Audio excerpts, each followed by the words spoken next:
Hey guys, it's time for another Steven Universe review. I know we've been waiting a while for new episodes. It's time to finally review Lars of the Stars.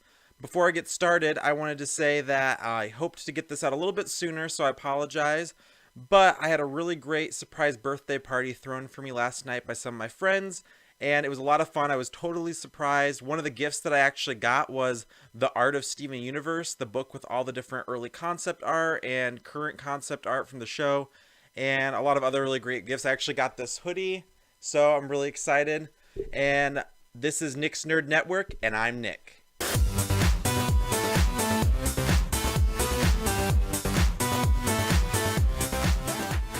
So, Steven and Connie are going to see Lars. This is a perfect opportunity for Steven and Connie to work together after their story arc about them really not seeing eye to eye and trying to understand each other better and Connie feeling left out. So this is the perfect time for Steven to take Connie into space to go visit Lars. They're bringing him a care package from his parents in order to bring him a little taste of home while he's traveling back.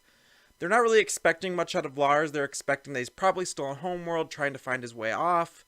So they're going back to help him in any way that they can. When Steven passes through Lars's head in order to join him, they immediately find themselves on a spaceship that's in pursuit by a new gem that we haven't seen before called Emerald.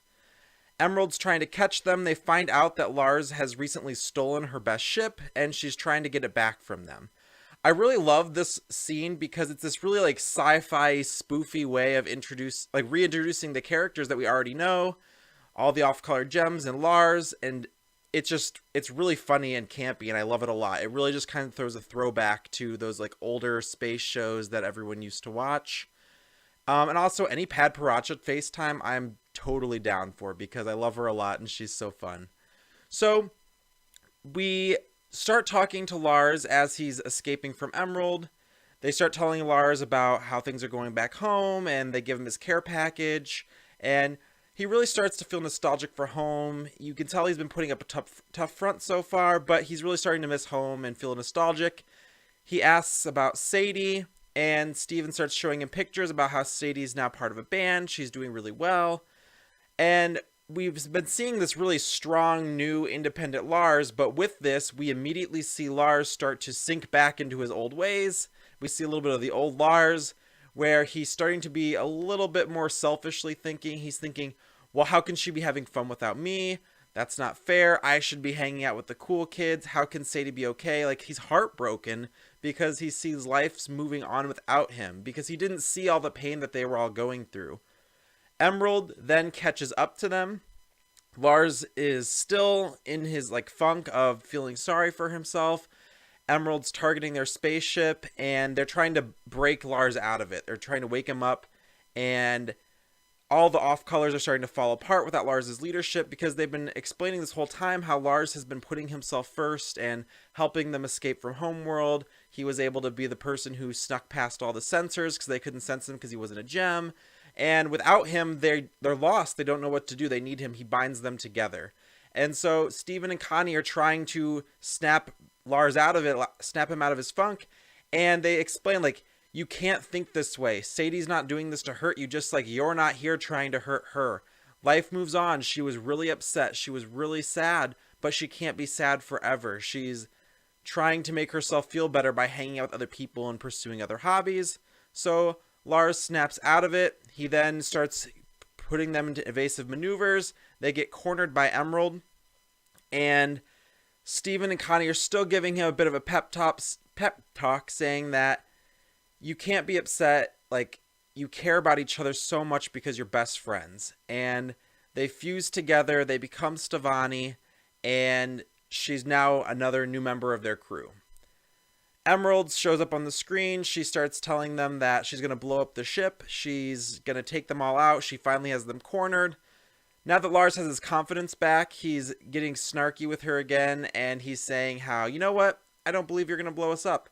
I know that you think that this ship is your best friend. You love this ship. You wouldn't do anything to this ship. You'd rather see this ship get away rather than it getting destroyed. So he calls her bluff. She fires her lasers. For the most part, misses. It's just enough to take out their weaponry. And they have to think fast after this. They need to get her weapons taken off of her ship. Steven and Connie jump into the fighter ship that Lars has made, and they fly out. They take out all the guns, but in the final blast, they lose one of their engines, and they're sent spiraling out of control towards a strange new planet. And then that's the end of the episode.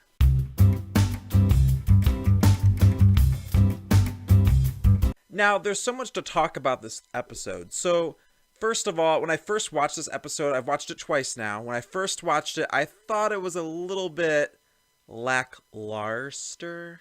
Sorry, bad pun.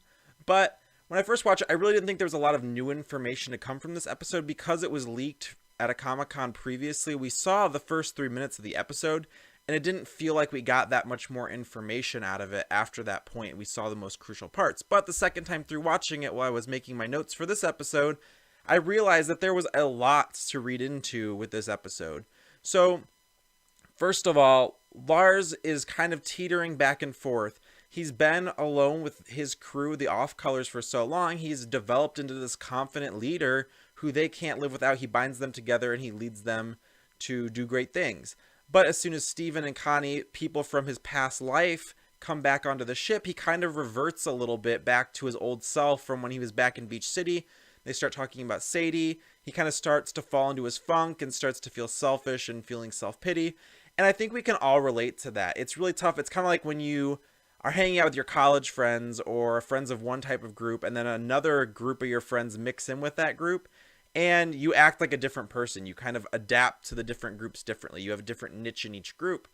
And for him, it was just a gateway into him having a backslide into his previous character flaws, which was being self-conscious and being jealous and worrying about what the cool kids were doing. But he was able to snap back out of it and get cool, calm, and collected again.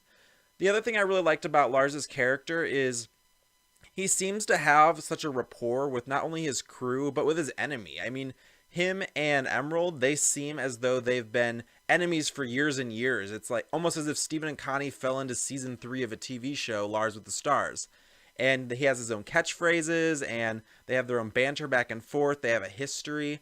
And I really think that's great. Like, Lars has his own adversary. That's amazing.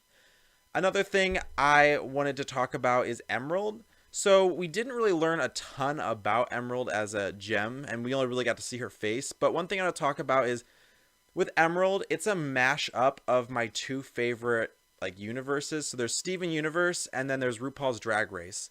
The voice actor for Emerald is a drag queen named Jinx Monsoon, and she's one of my favorite drag queens of all time. If you ever are curious, I recommend looking her up. She was on season 5 of RuPaul's Drag Race, and she was the winner. She was a funny, campy queen. She was different. She stood out, and that's why I love that she's a part of Steven Universe, and she's supported it from the beginning. She begged Sarah Sugar to be a part of the show, and I'm so glad that her dream came true and she got to be on it. She is just a really great all-around drag queen, and she's so unique and different. And she's also narcoleptic, which was something that could be a huge disadvantage to her, but she's able to work around it and still slay the competition and be a wonderful, great drag queen and role model. Another thing I want to talk about is ships. There are so many ships to talk about, and I am not talking about the Sun Incinerator. We have Lars and Sadie, their relationship, and him acknowledging more about how he misses her. We have Steven and we have Connie talking about their friendship. Did you notice that really dramatic pause between them comparing themselves and them talking about Sadie's and Lars's relationship? And there's just a long pause, and then they end it with best friends instead of saying that they're in love or that they're a couple or anything like that. And that's because when you're in a relationship, you are with someone who's your best friend. You care so much about them. I don't know that Steven and Connie's relationship is necessarily romantic, or at least not right now, or Lars's and Sadie's, but those are qualities that you want to look for in a partner or in a relationship. Now, the other ship I'm talking about is, a lot of people theorized this or had hopes of this happening, and I kind of was dismissive of it, but a possible ship between Lars and Emerald, because they are such adversaries and they're so connected to each other now, that there might be a small sense of respect and romance there. And I didn't think anything of it until Lars was explaining to Emerald about how she's not going to attack her ship and she'd rather see it get away rather than destroy it. And I almost felt like it was a metaphor for him, and he kind of winks at her and gives her a cheesy smile.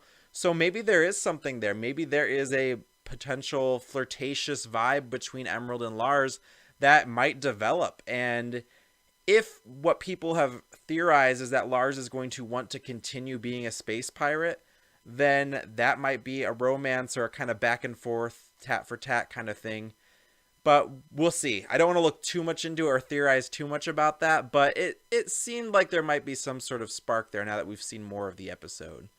I'm glad, though, that Lars still seems to be motivated to move home and get back to Earth, so he's still missing Sadie. I mean, ultimately, I'd love to see them together, but I do kind of like that flirtatious spark between him and Emerald.